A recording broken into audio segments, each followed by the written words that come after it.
Is Tom Brady's marriage over? Multiple tabloids out there are saying yes. The reports say Tom and Gisele have both hired divorce attorneys.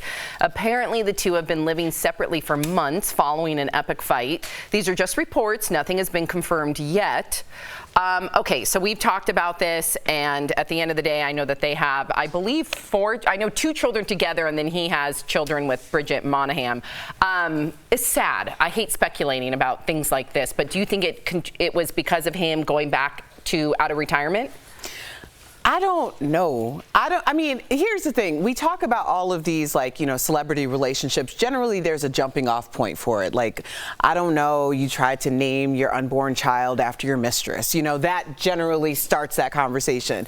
If these are two people who just couldn't figure out a way to make it work to stay married, I mean, it's a very sad situation, but I don't see why it's salacious. I'll make it salacious. No, I hear you. I think there's no scandal is what you're saying. There's no dirt there. And I think you can find it. I mean, this is terrible, but Erica's being the moral compass here. I think it. No, I'm never the moral compass. Because to me, it felt. Don't let me guide you. It felt very obvious that she was the Tom Brady of modeling, gave that up and sacrificed. He didn't. He said he was going to do it. He didn't. He went back to the super violent sport of football. She said, if you do that, it's over. They had a fight. She left the compound. And now that they've retained divorce attorneys, battle teams have been brought in. So to me, it seems very clear the sacrifice on both wasn't equal. And he went back into what she claims was a violent sport. Again, this is just what I have heard from the tabloids. Who knows? And someone said the source who gave up this information said it has nothing to do with football, by the way. So that's kind of debunked. But this whole thing is debunked. But if you're going to have two people, like you called her the Tom Brady of modeling, and then you have Tom Brady, who's the greatest of all time,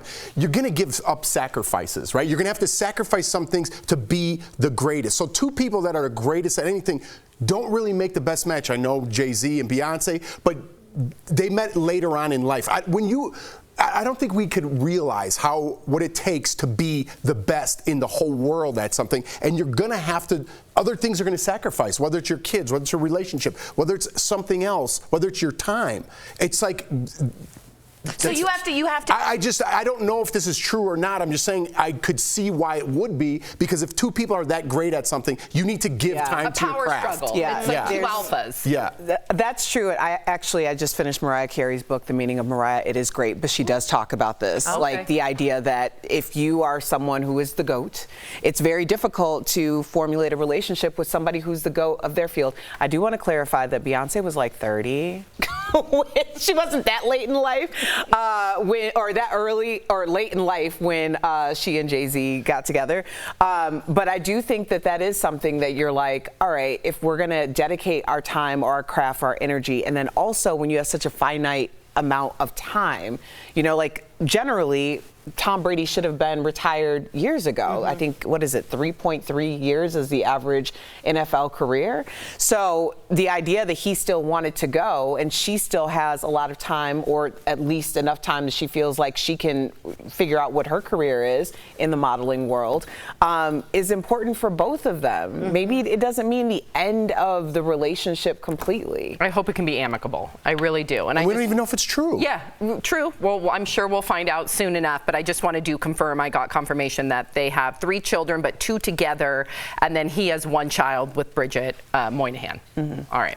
So Will Smith is back. Yesterday he announced his new movie, Emancipation, and it will be out in December. So this is his first movie since his infamous Oscar slap, and some say it is Oscar worthy. Take a look. We must get to Lincoln's Army 5 days through this swamp. There are many ways to die in a swamp. There are many ways to die here. I will not be afraid. What can a mere man do to me? Ooh, like that heartbeat sound. Erica, we call you the comeback queen. Do you think that this is too soon? Do you think if he delivers a stellar performance that people will forgive him? I don't think there's a timeline on art. And I don't think there's a timeline on forgiveness. It is interesting that it's being talked about as Oscar worthy, because that obviously increases the buzz.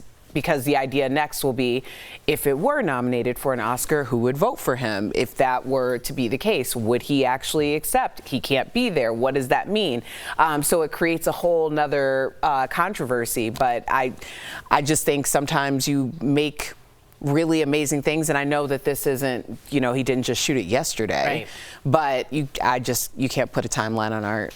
Do you think people are going to show up to the theaters? Yeah, I think if you support Will Smith, you forgave him for what he's done, and you're going to support him in his art, right? You're going to go to this movie because you support Will Smith, not the character he's playing. I think if you're appalled by what he did, you're going to boycott it and probably make some noise on social media. So it's going to be interesting how the Academy looks at this, because he can't go to the Academy Awards for 10 years. So it's going to be interesting to see how they think, because they're going to be like, all right, well, you kind of did this whole thing last year at the Oscars, but now I'm going to vote for you even though you can't come.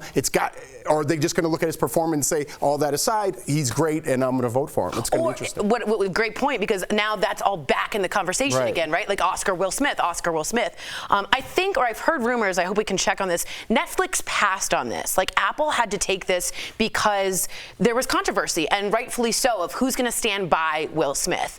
I don't think you're going to get an Oscar nom here. I think the Academy wants to distance itself as much as possible, even if he's worthy of it, which I'm not saying. I think it's just too soon right after, in my opinion. I don't think he will be nominated. Would that be unfair if they're supposed to just look at performances?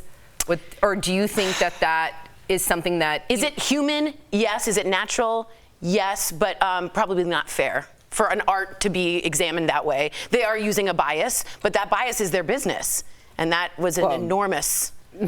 I mean, it would be an interesting conversation to start it out in 2022. Is it not fair that it's being judged based on the person and not the performance? Right. Because there's an entire history rooted in award shows in general. Yeah, exactly. And the bias. So... Interesting. We'll have to wait and see. Okay, so could you dance blindfolded? I feel like Jeff could. Well, Selma Blair. Dance with 3 legs. I'm not blindfolded. Okay. Oh boy. Were you guys going there? Whoa. I wasn't going there.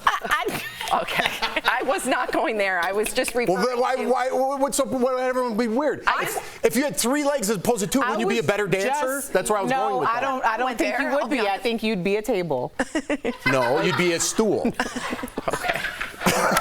Well, on last night's Dancing with the Stars, Selma performed the rumba with a blindfold on. She said she wore it to combat her MS and her tendency for sensory overload. I watched the performance. It was super, I don't know what it was. I'm sure if you know those dance moves, I'm only imagining because I'm a terrible dancer, but whether you're blindfolded or not, I would think it would be just as easy. But it was so moving, and it was dedicated to her mom. I was in tears. What do you think? Well, her Instagram says, "Mom, for your eyes only." So she was trying to concentrate really strongly. And Sasha, her partner, noticed when she got overwhelmed by the sensory or the pain or her body not agreeing, she would close her eyes, which a lot of people do to concentrate. So he incorporated the blindfold to get her to calm down and focus right where she needed to be, which is what? Timing, breathing, being a partner. The rumba's about sexiness. It's about passion, and it's about fieriness, which is kind of a word.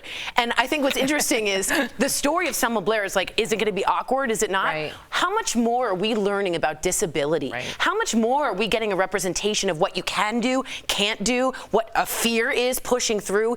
Dancing is universal. Right. Everybody dances. So for Selma to do this from someone who comes from someone who's handicapped, it's an amazing thing to see. This is the story that's taken over Dancing with the Stars. Very proud to see it. Very proud. Beautifully said, Tori. And DBL Nation, tune in tomorrow because we've got Dancing with the Stars judge Carrie Ann Inaba. Yes, she'll be joining us live. We'll chat with her about Selma and if she thinks she's a front runner to win. Very exciting. Okay, so when should kids be allowed on social media? We always have this discussion on the show. I contemplate it every day. Well, according to Sarah Michelle Gellar, it is not anytime soon. So the actress says that she has a 13-year-old daughter and a 10-year-old son, and they are barely allowed to look at social media, let alone have an account. She says, quote, allowing young children to use social media is like letting a 5-year-old get a Paw Patrol tattoo on their face. Jeff, we talk about this all the time. What do you think? I'm still searching for the answers, right? My kids are gonna be 6 and 4, and I don't know what the right age is, or if I want them on at all, right? I've been kind of in that world for 13 years now, and I still have trouble going back on there and posting things and going through the messages. I don't read them anymore. And I'm 44 years old and I still don't know how to find my way in that world. How is an 8-year-old going to find their way in that world when there's creeps and perverts and just people wanting to cause trouble with the people who write me for things I've done 13 years ago? I said on the show yesterday that I should murder my family because are you crazy? So those crazy people are now going to have contact with my child? I mean, what kind of father would I be if I didn't shield them or protect them the best I could without making them, an outcast to society or for all their friends are doing it? It's really something I struggle with a lot. How about you? I'm right there with Jeff. I'm worried more about the compulsion of it. I'm not like Erica where I can just completely compartmentalize and shut it off. You have a beautiful balance with social media. I do not. I tend to go down the rabbit hole and it just amplifies my anxiety and depression, and it's very addictive for me. I have to literally put my phone away when I get home. So I'm more worried about them being addicted to it and like constantly wanting to have that dopamine hit. There's plenty of data out there that showcase that we have shorter attention spans now because we're constantly looking at our phones for that adrenaline rush, and I worry. I don't want my children to have to deal with that. I want them to play outside.